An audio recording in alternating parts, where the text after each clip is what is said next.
What's going on, guys? It's me, Tim, back with something that's super exciting.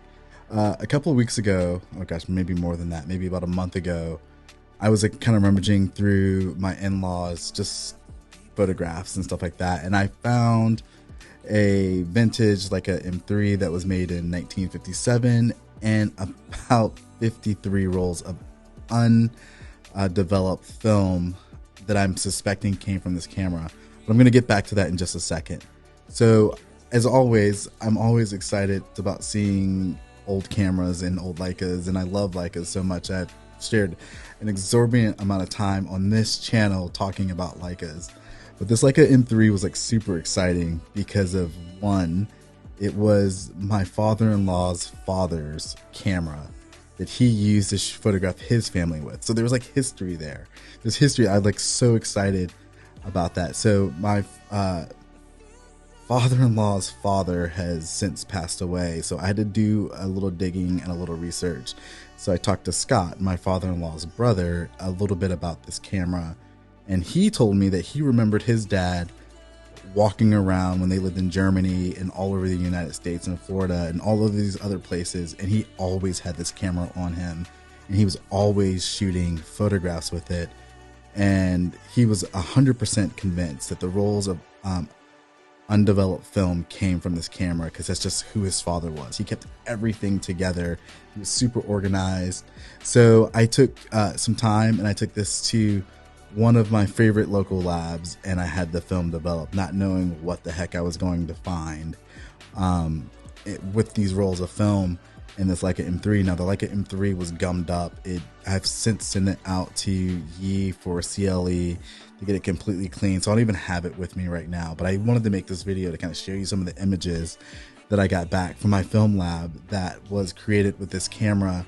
And it's just a Leica geek. I cannot like, I can't tell you how excited I am to be able to go back and get a little piece of history of my wife's family and things that they my father-in-law experienced as a kid. And I'm super excited to show him some of these images that I got, and I'm going to share that in a different video because this is probably going to be like a 3-part series. But yeah, there are so many great things. It's weird how the 1950s and 60s and 70s doesn't seem that far away, but just crazy to think how styles have changed in 2022 versus like in the 1950s.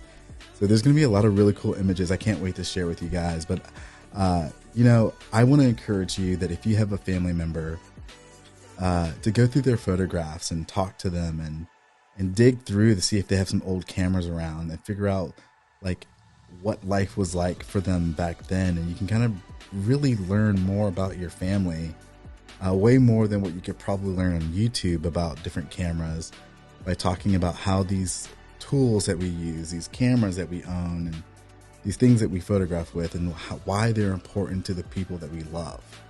A photograph has about a 300-year shelf life. It's going to be extremely important to you, to your grandparents, to your parents, to your kids, to your grandkids, maybe to your great-grandkids. And after about that, you'll be lucky to be sitting on someone's shelf. But 300 years is a long, long time of importance. So I want to encourage you to go through your family's photo albums, to flip through them, to talk about the cameras that they use, to talk about why they created things, and to talk about the things that they experienced. You're going to learn a lot. I mean, our loved ones are only going to be around but for so long. And this just gives us a little glimpse of their lives. So I encourage you to just dig in. And if your grandparents are still alive, go through their photo albums and talk to them about it.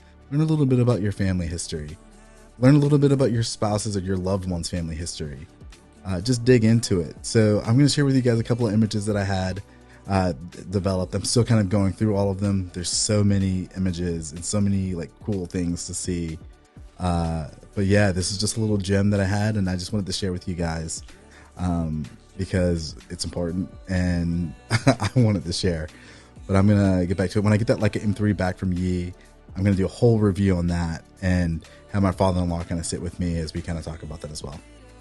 That's it for today, guys. Hope you guys enjoy it. Hope you guys enjoy the images, and I can't wait to show you part 2 here in 2 or 3 weeks as I interview my father-in-law about these images. All right, guys, take care. Peace.